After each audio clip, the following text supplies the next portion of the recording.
ধূমপান স্বাস্থ্যের পক্ষে ক্ষতিকারক। ধূমপান ক্যান্সারের কারণ।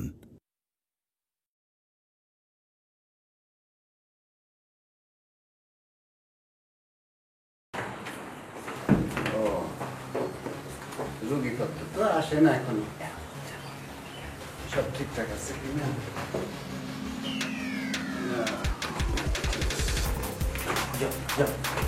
নমস্কার।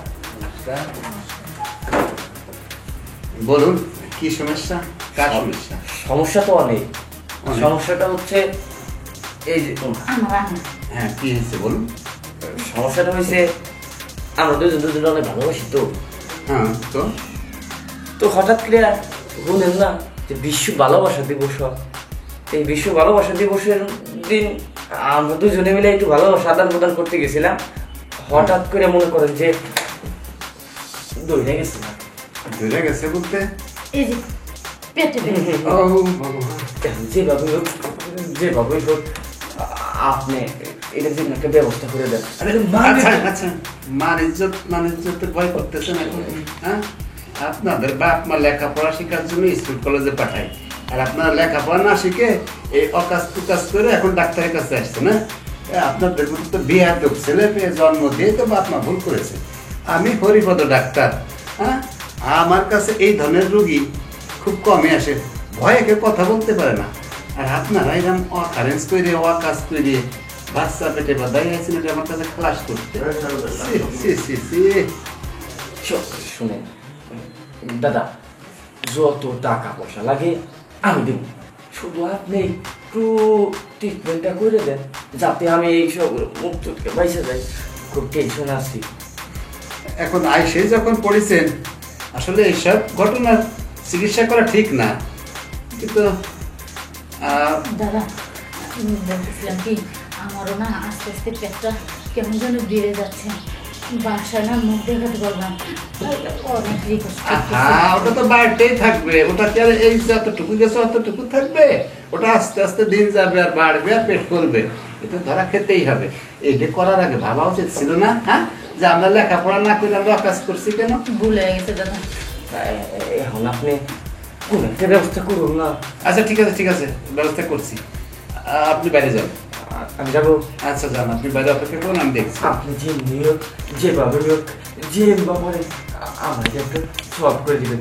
খুব টেনশন আছে খুব। আচ্ছা টেনশন করেন না, যদিও অন্যায় কাজ আমার, তাও আমি আপনাদের টেনশন দূর করতেছি। আপনি বাইরে যান। আপনি তো টাকা পয়সার ব্যাপারে কোনো চিন্তাই করেন না, টাকা পয়সা যত লাগে আমি দেবো। আর শোনো, দাদা যেভাবে ট্রিটমেন্ট করে তুমি তার ট্রিটমেন্টই কিন্তু মানা করলো না। আচ্ছা ঠিক কারণ আছে। তুমি জানোই তো সামনে যেরকম রিস্ক, এই রিস্কের মধ্যে যদি আমি এই রিস্ক পাতাই ঝামেলা হয়ে যাবে না। তাহলে তুমি দাদার কথা মতো চিকিৎসা না, আমি যাই। আচ্ছা আপনি বাইরে যান। বাইরে বসে থাকো দাদা। তাহলে চলেন, আপনার কোন রুমে এমআর মেশিন আছে সেখানে নিয়ে চলেন, আমাকে তাড়াতাড়ি করে এমআর করুন। আরে এই মার করা লাগবো কে? এইসব রোগী তো সাধনা করে একটা পাওয়া যায় না। আমি পেয়ে গেছি যখন, এমআর মেশিন তো আমি নিজেই, কি বলতেছেন দাদা? হ্যাঁ আমি নিজেই তোমার এমআর করবো। তুমি স্কুল ফাঁকি দিয়ে যখন এসব টোকাইতে পারছো, হ্যাঁ, তখন আমিও আমার মেশিনকে এমআর করে দিন, ঠিক হয়ে যাবে। দাদা বলেন। তাহলে আপনার কোন রুমে এমআর মেশিন আছে সেই রুমে চলুন, তাড়াতাড়ি করে এমআর করে ফেলুন। আরে এমআর মেশিন লাগবে কেন? এমআর মেশিন তো আমি নিজেই আপনার এমআর মেশিন এমআর করবো, কোনো চিন্তা নেই। দাদা আপনি নিজেই আমার মেশিন মানে আপনি আবার মেশিন গুলেন কেমনে? আপনি তো একটা মানুষ। হ্যাঁ আপনি বোঝেন না? আরে ওইখানে যে বাচ্চা হওয়ার জন্য একটা রক্ত জমা হয়, হ্যাঁ হ্যাঁ, ওই জমিতে একটা রক্ত পিণ্ড গেছে, ওইখানে জমা হয়েছে, আস্তে আস্তে বড় হচ্ছে। এখন আমারটা থেকে কি আর বলবো, আমারটা যে আমার থেকে 6 ইঞ্চি, আমারটা 8 ইঞ্চি 10 ইঞ্চি পারে যে মাঝে মাঝে। তা ওইটাতে যদি ঘোটাঘুটি করে রক্তটা এলোমেলো হয়ে ভেঙে যাবে, আস্তে আস্তে বেরোয় যাবে, আপনার এমআরও হয়ে যাবে। তাছাড়া 2-4 ধাক্কা, যদি 2-1 ধাক্কা বেশি লাগে তাও দেব, ওই ধাক্কা দিলে হয়তো ভিতরে ওরা এমআর হয়ে যাবে। আপনি আসেন, চিন্তা করেন। দাদা বলতেছিলাম কি, আপনার আবার এই এমআরআই সিস্টেম আমি কিন্তু বুঝতে পারলাম না। আরে সে এমআর করলেই বুঝতে পারবা, এটা কত কত সফলতা বাবা, কত মজা বাবা। এখানে কি উঠবো? হ্যাঁ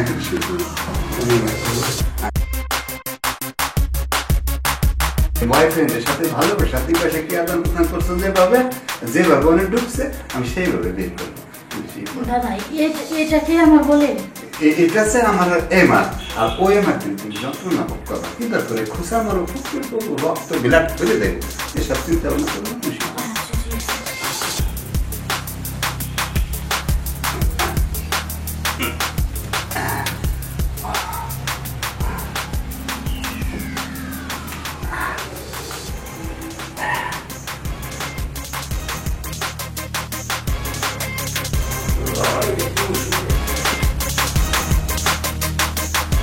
ওর বাবা এটা কি মিশি দাদা? আরে দাঁড়াও না, এতে তো শুরু, এখনো পুরো তো। দাদা আমি এমনি শিখবো, আগে কখনো দেখিনি শুনিনি, আমার অনেক কষ্ট হচ্ছে। এই তো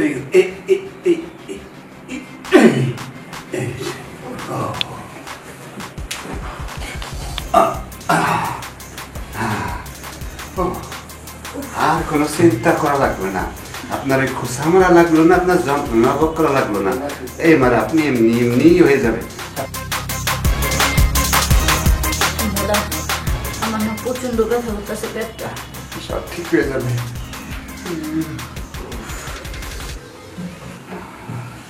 কি শান্তিটা পাইলাম, প্রতিদিন এমার করতে পারলে তো। ও শান্তি শান্তি। দাদা কিছু বলতেছিলেন? না, বলতেছিলাম কি আপনার এমার সফল হয়েছে, এখন কি দেখি অবস্থা হয়, আপনি 3-4 দিন পরে এসে আবার আমার একটু টেস্ট করে যায়।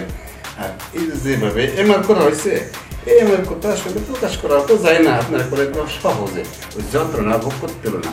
আর নাহলে আপনি মেশিনের দ্বারা যদি করতে যেতেন, কাটা দিয়ে খুচুত করে খোসা মারতো, আর ফল ফলাই আপনার রক্ত বংশ ব্লাড হতো, এই ইটিসি ওসব কিছু দরকার নেই, বুঝলেন না? হ্যাঁ, কাউকে বলা যাবে না? না এমআর করছে না এটাই বলা যাবে, কিন্তু কিভাবে করছে সেটা তো আর আপনি বলবেন নাকি? ও আচ্ছা ঠিক আছে, তাহলে এবার আসি দাদা। আমার এমআর মেশিন পছন্দ হয়েছে। দাদা আসলে কি পছন্দ হয়েছে, আবার কষ্ট হয়েছে, অনেক অনেক অনেক কষ্ট হয়ে গেছে। আসলে আমার যে পেটে বেজে গেছিল, আমার ওই বয়ফ্রেন্ড আসলে ওরকম লাগেনি, কিন্তু আপনারটা না আসলে কেমন যেন অনেক বড় মনে হচ্ছে, তাই অনেক কষ্ট হয়েছে আমার। কষ্টের সাথে একটু আনন্দ মজা সবই পাওয়া যায়। আচ্ছা ঠিক আছে, আপনি আসেন, আবার 3-4 দিন এসে আবার একটু এমআর করে যায় না? হ্যাঁ, আপনি কোথায় গেলেন? আসুন, এমআর করা হয়ে গেছে।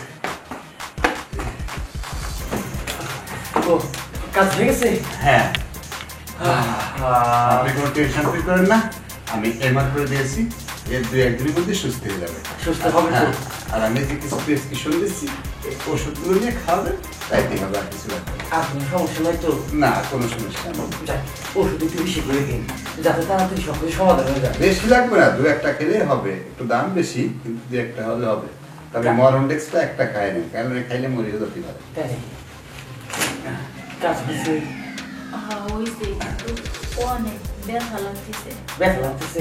অনেক কষ্ট হয়েছে। ওসব বলার কোনো দরকার পড়ে না, ওই এমনিতেই সেরে যাবে, ওখানে তো এটা করতে গেলে না করতে গেলে ব্যথা হয়। সেটা থেকে করতে গেলে হয়তো একটু ঝামেলা হয়, ওটা নিয়ে কোনো টেনশন করো না, সব কিছু ঠিক হয়ে যাবে। হ্যাঁ ঠিক হবে, এই যে নিন এই ওষুধ, দিনের সকালে একটা, রাতে খাওয়ার পরে একটা, আর এই যে ওষুধটা না, দুপুরে শুধু একটা খাওয়াবেন। আচ্ছা ঠিক আছে, কোনো চিন্তা করবেন না।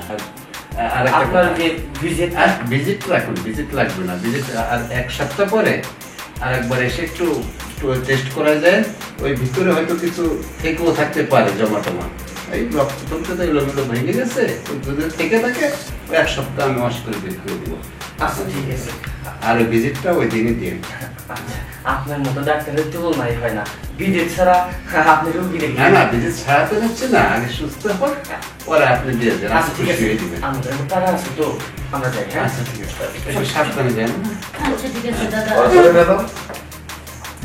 আপনি ধরে নিন, কারণ আমরা একটু হাঁটতে সমস্যা, রিক্সা পর্যন্ত ধরে নিলাম। হ্যাঁ,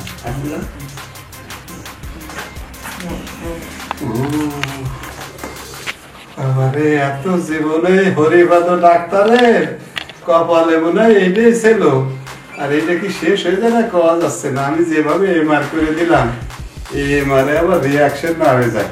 ভগবান তুমি রক্ষে, তুমি রক্ষে। ঈশ্বর কামচা।